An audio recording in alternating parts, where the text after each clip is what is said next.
Bom dia, caros amigos. Vou então resolver uma proposta de teste intermédio do José Carlos Pereira, o qual podem consultar no site que ele tem, que é Recursos para Matemática Web node.pt.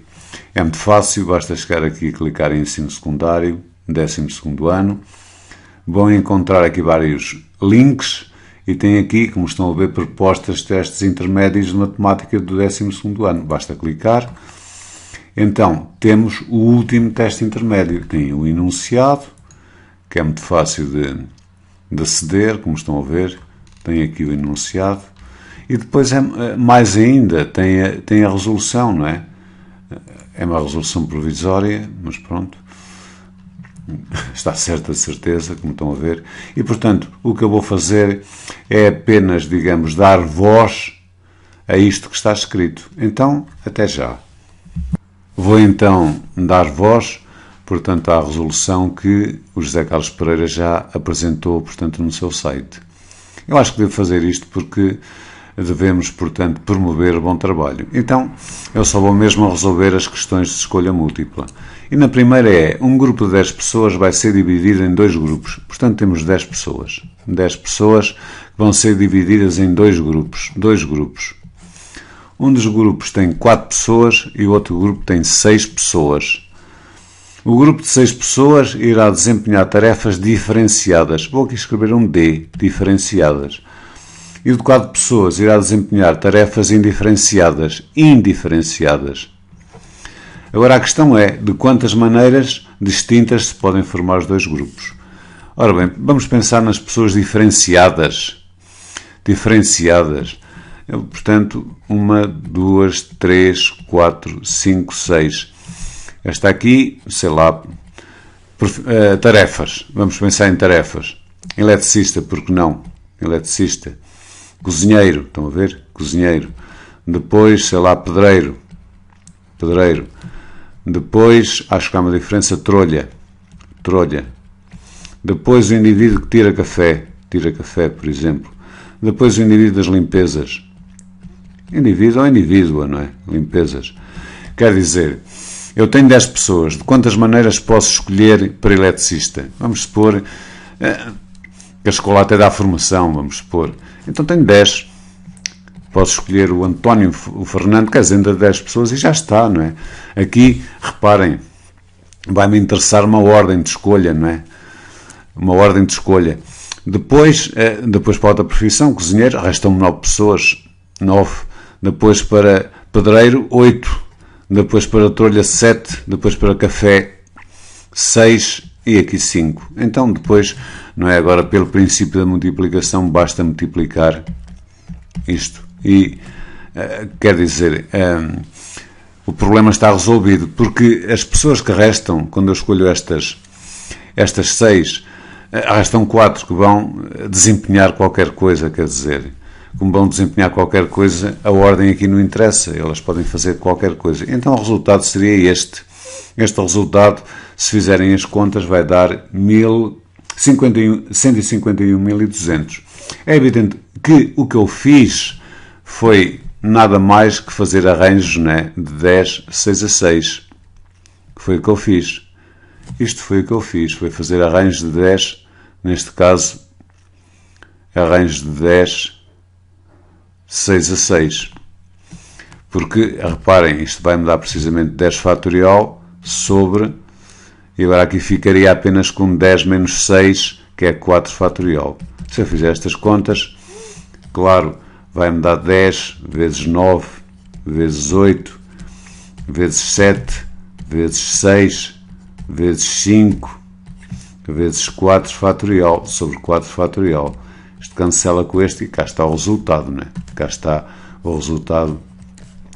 Que também se foi, quer dizer, que também o tive estando aqui a ver as hipóteses que tinha de escolha.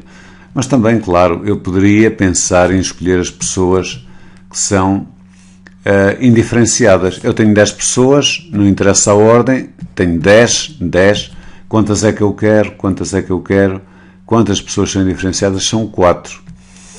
Então restavam 6. então fazia arranjos, não é, de 6 a 6.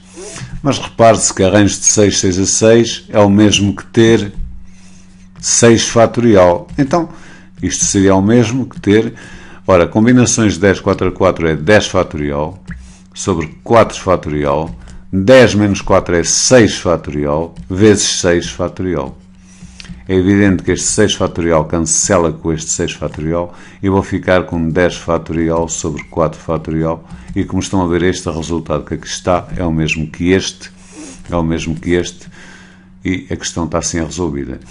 No site do José Carlos Pereira, ele ainda resolve aqui uma questão extra, que é supor que o grupo vai ser dividido em 2 grupos de 5 pessoas, ambos com tarefas indiferenciadas. De quantas maneiras distintas se podem formar os 2 grupos. Portanto, eu vou passar à linha seguinte, esta, para aqueles que me estão a ouvir, podem, na realidade, consultar o site do José Carlos. Nesta segunda questão, sejam A, B e C 3 números reais positivos, quer dizer, o A, o B e o C pertencem a R+. E sabemos que o logaritmo de B² na base A é igual a C. E o que se pretende é a expressão logaritmo de B na base A mais logaritmo na base B de A² menos o logaritmo na base raiz cúbica de A B ao cubo é igual a, e temos aqui várias opções. Repare-se no seguinte, o que me é dado é isto. E o que me é dado é qualquer coisa na base A. Ora, eu tenho aqui a base A, aqui está a base A, aqui a base A está, mas está encoberta, e aqui está a base B. Ora bem, eu vou atacar esta questão aqui, colocando tudo na base A. Vou mesmo. Então, vou ficar com o logaritmo de B na base A, mais, pelas propriedades dos logaritmos, este 2 pode saltar para trás, 2 logaritmo de A na base B, e eu posso fazer isto, não tem problema nenhum, porque o A, o B e o C pertencem a R+, menos, aqui vou fazer o mesmo, vou saltar com este 3 para trás, também não tenho problema nenhum, porque o A, B e o C pertencem a R+, 3 logaritmo de B na base raiz cúbica de A. Então, eu agora só vou passar tudo à base A. O primeiro já está por natureza, logaritmo de B na base A. O segundo não está, mas a gente faz com que esteja, não é? É só saber aquela fórmula da mudança de base. Então vou ficar com o logaritmo de A na base A sobre o logaritmo de B na base A. Menos 3, e agora vou passar o outro. Então vou ficar com o logaritmo de B na base A sobre o logaritmo da raiz cúbica de A na base A. Então, isto ainda é o mesmo que ter o logaritmo de B na base A mais 2, traço fração, o logaritmo de A na base A é sempre 1. O logaritmo de A na base A, o logaritmo de X na base X, é sempre igual a 1. Claro que o A aqui tem que pertencer a R mais tirando 1. Tirando 1. Portanto, talvez aqui A, B e C, o A, este A tem que pertencer, não é? R mais tirando o 1. E, portanto, aqui posso continuar. Eu posso continuar com o logaritmo de B na base A, tudo bem, menos, já tenho ali o logaritmo de B na base A. E agora aqui, reparem, eu tenho o logaritmo da raiz cúbica de A, que é o mesmo que ter, agora talvez a branco, o logaritmo na base A de A levantado a 1/3. É preciso saber estas coisas. Isto é o mesmo que ter 1/3 do logaritmo de A na base A. Mas o logaritmo de A na base A é 1. Então fico aqui apenas com 1/3. Quer dizer, chego ao fim, tenho tudo na base A. Tenho tudo na base A e agora tenho aqui, digamos, um empréstimo que se faz ao problema, que é este. Nós sabemos que o logaritmo de b quadrado na base a é igual a c. Isto é o mesmo que dizer, se o logaritmo de b quadrado na base a é igual a c, isto também me quer dizer, pelas propriedades dos logaritmos, que isto é igual a 2, logaritmo de b na base a é igual a c, que é o mesmo que dizer que o logaritmo de b na base a é igual a c sobre 2. Então agora dá para continuar facilmente, né? Então isto aqui, substituindo o logaritmo de b na base a por c sobre 2, vou então obter c sobre 2 mais 2, 1 sobre c sobre 2, menos, repare-se que está aqui a dividir por 1/3, é a mesma coisa que estar a multiplicar por 3, 3 vezes c sobre 2. C sobre 2. Vamos então fazer aqui estas contas. Isto dá c sobre 2, mais este 2 está a multiplicar com este 2 dá 4. 4. Vou ficar com 4 sobre c, como é óbvio. 4 sobre c. 4 sobre c, menos 3c sobre 2. Menos 3c sobre 2. Vou fazer outra vez as contas. E para isso eu já posso aqui até fazer esta com esta, né? Isto é o mesmo que ter c menos 3c dá menos 2c sobre 2, mais 4 sobre c. Então o que eu vou fazer é dar o mesmo denominador, não é? E aqui vou colocar um c, e aqui vou colocar um 2. Isto vai-me dar precisamente, em denominador vou obter 2c, c multiplica por menos 2c, o que me dá menos 2c quadrado, mais 8, mais 8, mais 8. Ora bem, isto é o mesmo que ter mais 8. 2c, aqui o 8, eu vou antes colocar 8 menos 2c quadrado.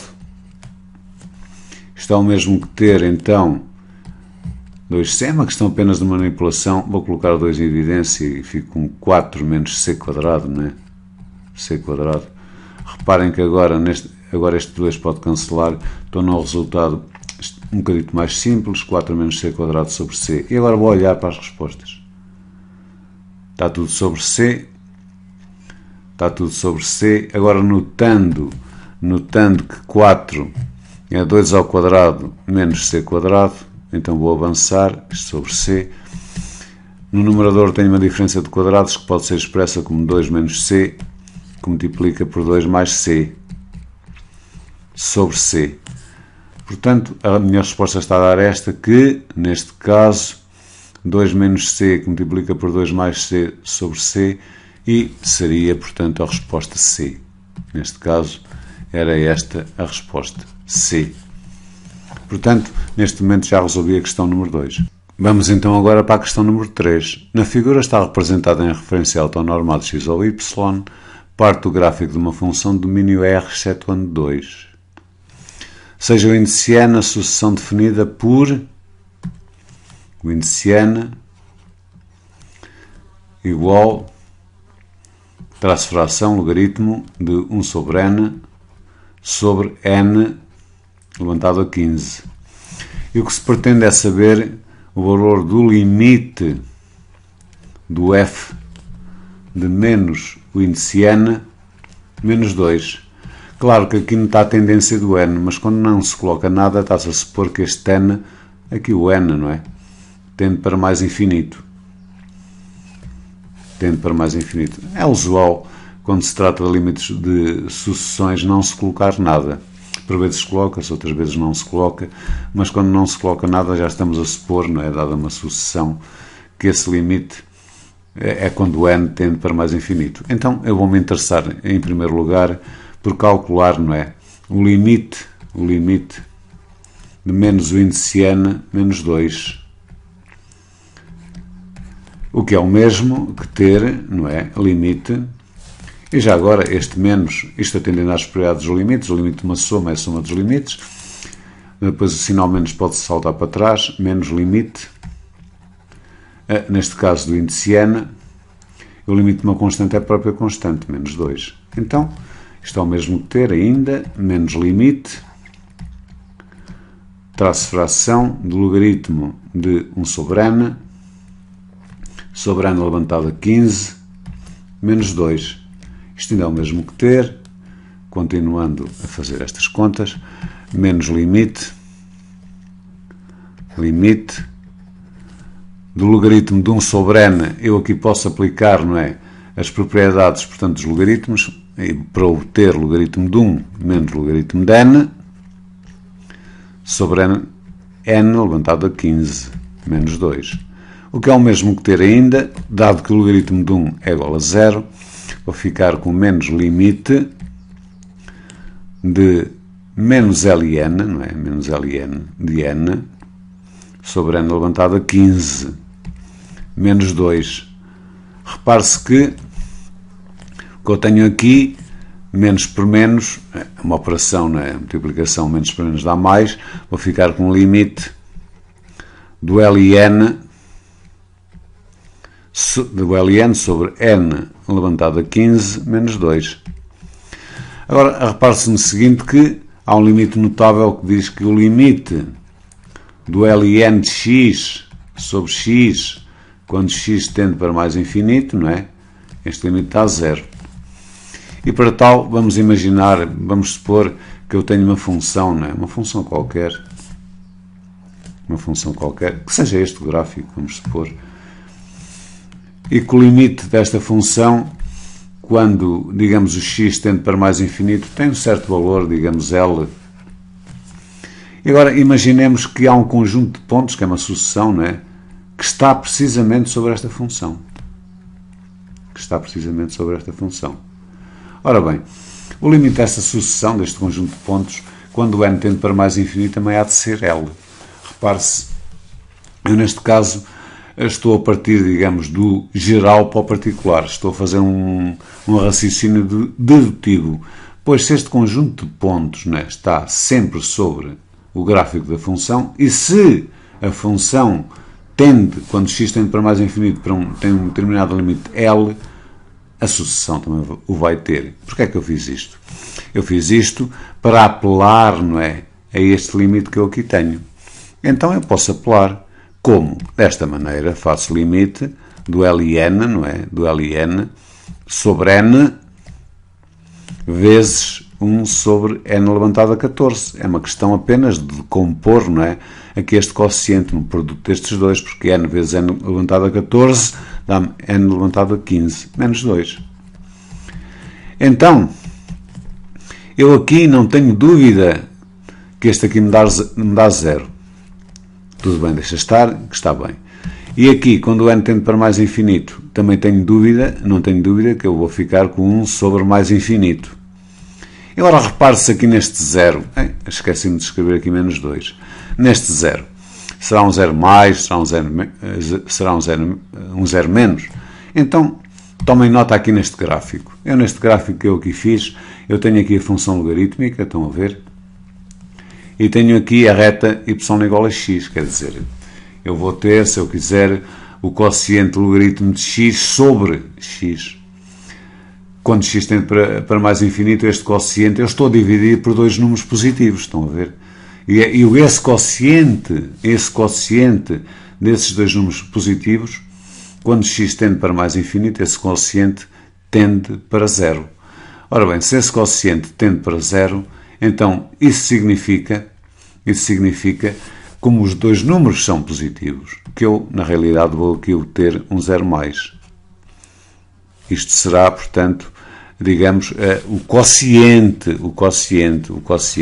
As pessoas, às vezes, agora me estou a lembrar e vou voltar, podem pensar, mas este cresce tanto, este não. Não, estão a pensar na diferença, sabem? Estão a pensar na diferença, cuidado. Esta diferença é que está a aumentar. Não estão... O que se pretende é o quociente entre o ln e isto, em cada ponto. E este quociente é um quociente sempre positivo. Portanto, eu tenho aqui 0 mais. 0 mais vezes 1 sobre mais infinito dá 0 mais, 0 mais vezes 0 dá 0 mais, quer dizer, fico com menos 2, mais um 0, qualquer coisa, quer dizer, andei um bocadinho, né? Um bocadinho para a direita de menos 2. Se andei um bocadinho para a direita de menos 2, reparem lá, assim só um bocadinho, o limite há de ser 2.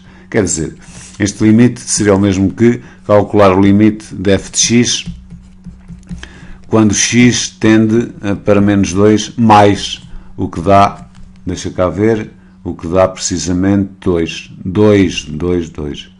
E portanto a resposta neste caso seria a resposta D. Vamos então agora para a questão número 4.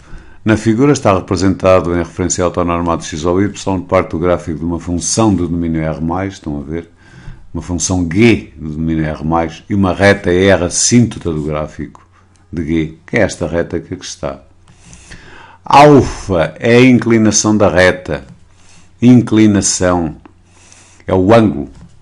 É este ângulo aqui, alfa. Tal que alfa está no aberto 0π sobre 2. Sabemos que o cosseno de alfa é igual a raiz de 10 sobre 10. A reta interseta o eixo OY no ponto de coordenadas 0,2. 0,2. Logo assim de repente, eu posso dizer que a equação da reta há de ser igual a um mx, não é? Mais 2. Mais 2. Porque se repare-se que 2 é a ordenada na origem, né? É o tal B. O B neste caso é 2.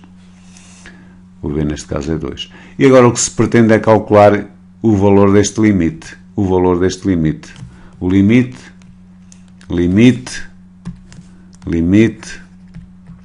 quando x tende para mais infinito,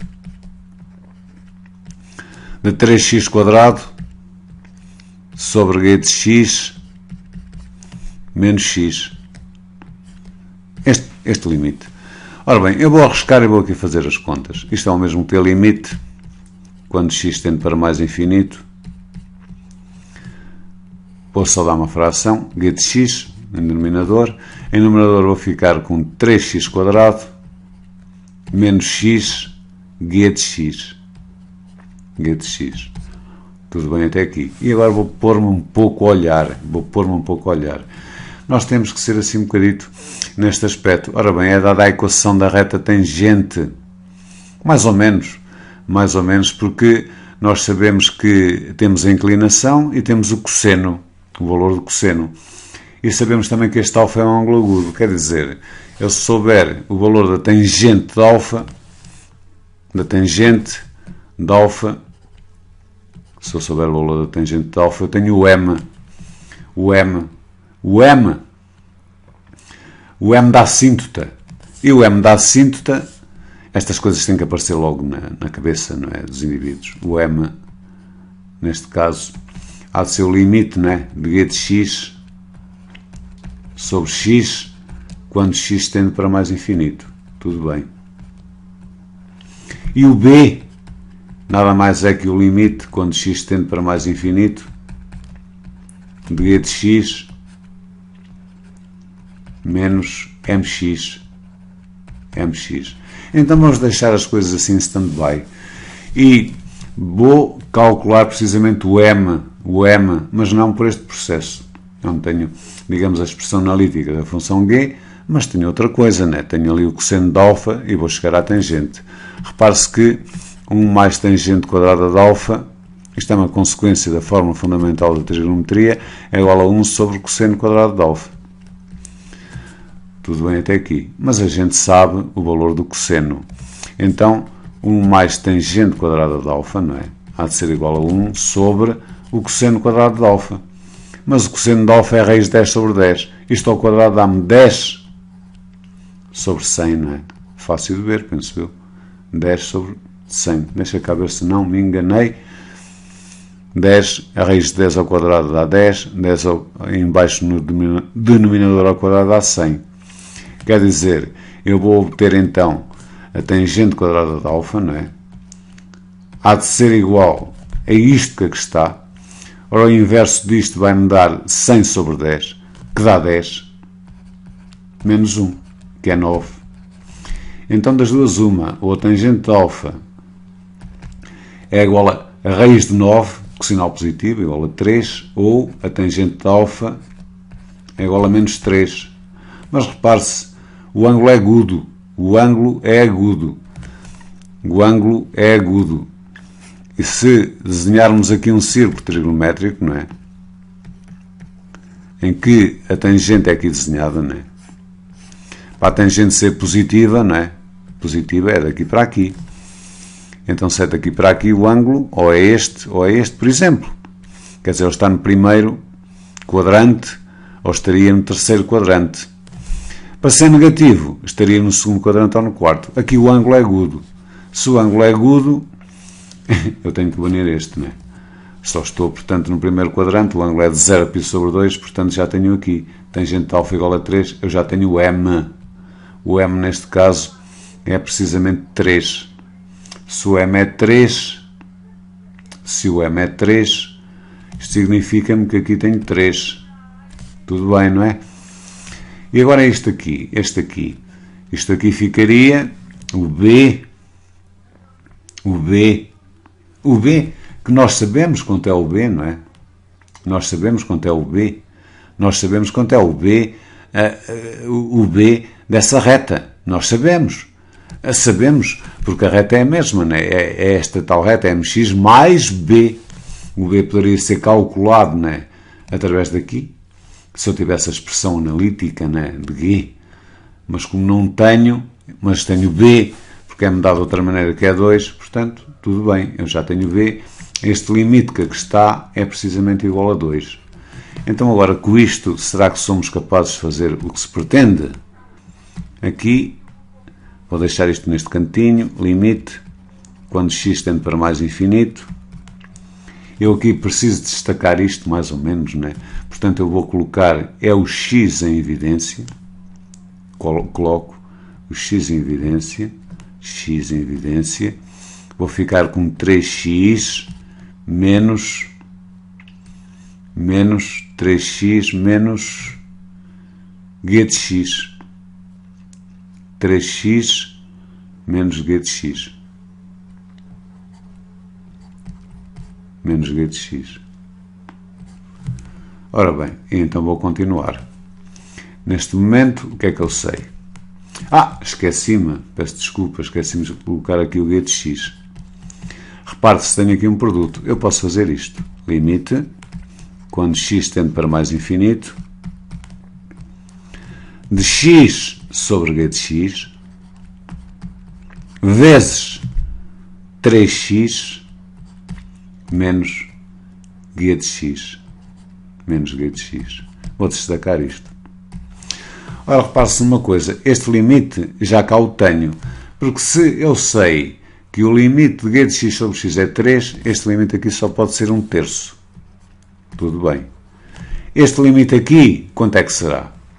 Ora bem, a gente sabe qualquer coisa da forma limite de g de x menos mx. Mas este m que aqui está é 3. Vejam aqui, o m é 3. Então vou substituir, não é? Aqui 3.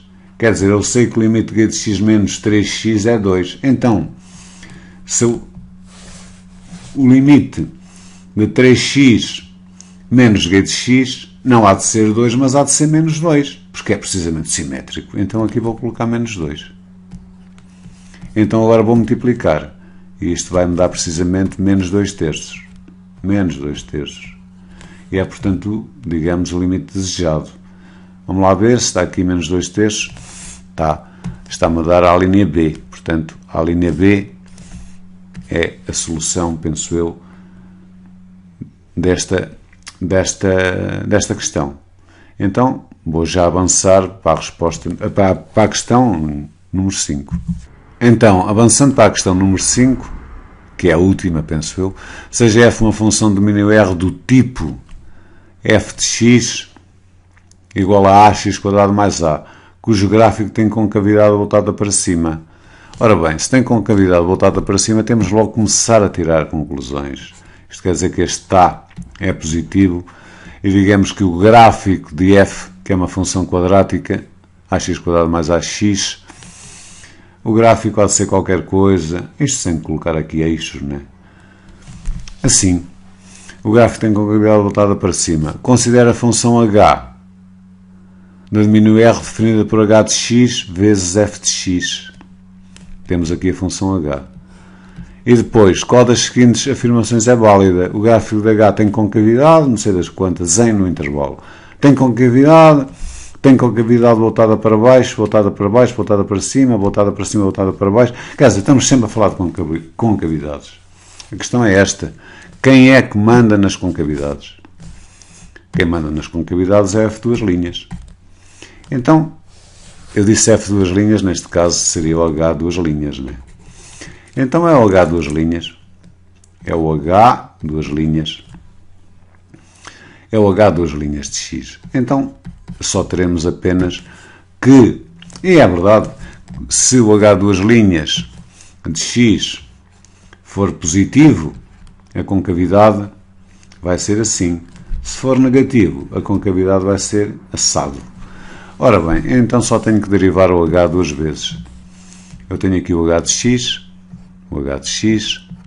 que é igual a E levantado a x vezes o f de x.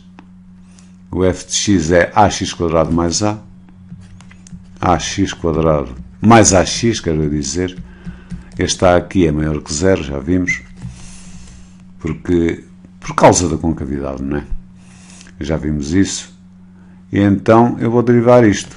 H' de x segue a regra do quociente. É levantado a x vezes a derivada aqui. Portanto, dá x² mais ax. É fácil de ver que é 2ax mais a. Mais ax² mais ax vezes a derivada exponencial, que é a própria exponencial. Ora bem, quando se trata destas coisas aqui, o melhor é colocarmos aqui a exponencial em evidência. É levantado a x e vamos obter aqui ax², estão a ver? Aqui estou a colocar em evidência ax², 2ax mais ax, 2ax mais ax. Eu tenho aqui monómios, né, que são, digamos, semelhantes, vou somá-los, mais 3ax e finalmente mais a. E já cá tenho h'. Então, posto isto, vou calcular o h duas linhas. O h duas linhas de x há de ser igual, outra vez, é levantado a x vezes a derivada disto que aqui está, que é 2ax mais 3a. Tudo bem? Mais 3a. 2ax mais 3a. Mais ax² mais 3ax mais a vezes a derivada é levantada a x, que é levantada a x. Colocando é levantado em a x em evidência, eu vou ficar com é levantado a x, ax², 3ax mais 2ax dá-me 5ax,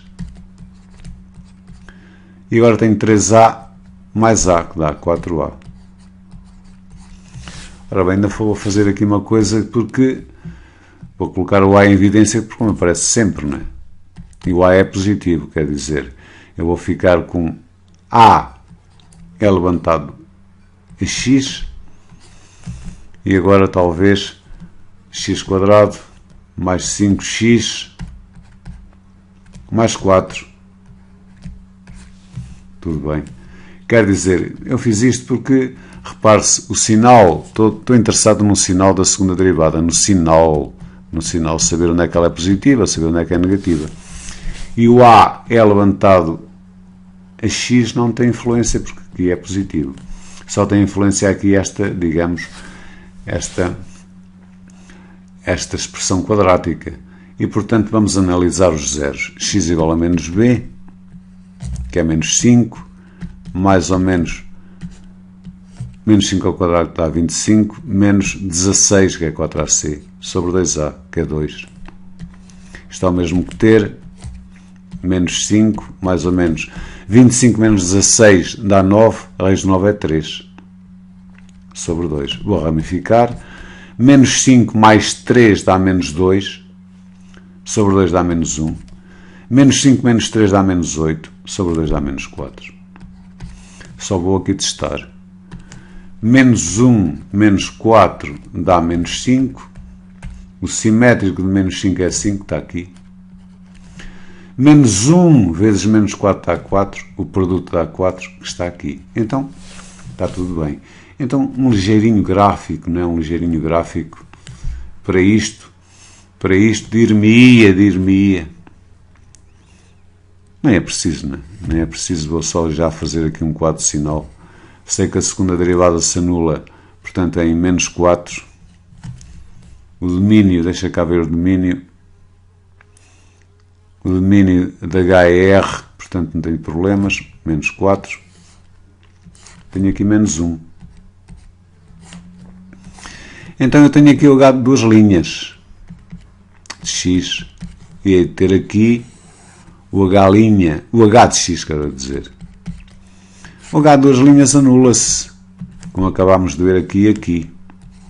Repare-se que isto que aqui está é qualquer coisa deste género, não é? Devido à circunstância aqui do A ser positivo. Assim, quer dizer, dentro do intervalo das raízes vai ser negativa, não é? Se tiver aqui duas raízes, dentro do intervalo das raízes vai ser negativa. Então aqui vai ser negativo. Aqui vai ser positivo, como é óbvio. Quer dizer, como disse aqui, eu talvez não tenha sido muito bem explícito, quer dizer que a parábola havia de ser qualquer coisa assim, não é? Qualquer coisa assim. E, portanto, agora é fácil de entender, se aqui o H de duas linhas de X é positivo, isso significa precisamente que a concavidade será assim, não é? Depois aqui será assim, e depois aqui será assim. Tudo bem. Está tudo feito. Então, deixa cá ver. Ora bem, deixa cá ver. O gráfico da H tem concavidade voltada para baixo. Realmente não me está a aparecer nenhum destes valores. Não me está a aparecer, como eu estava a dizer, nada. Mas é que é mesmo nada. Das duas, uma. Eu sou um pouco distraído. Então, vou ler. Função de mínimo H. Considera a função H de mínimo L por E levantada a menos X vezes F de X. E não me aparece nada disto. Ora bem. Epá, eu considerei aqui E levantado a X. E não é. O que é facto é que é levantado a menos X. Por acaso tive sorte porque detetei agora o erro. Mas também podia ser, porque não é levantado a X. É uma variante do exercício, não é?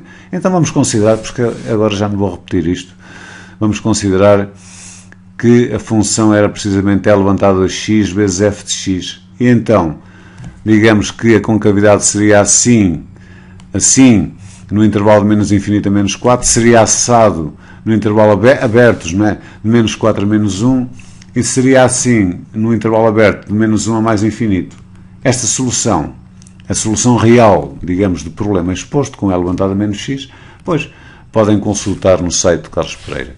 Portanto, por agora é tudo, meus amigos. Tenham, portanto, um ótimo dia.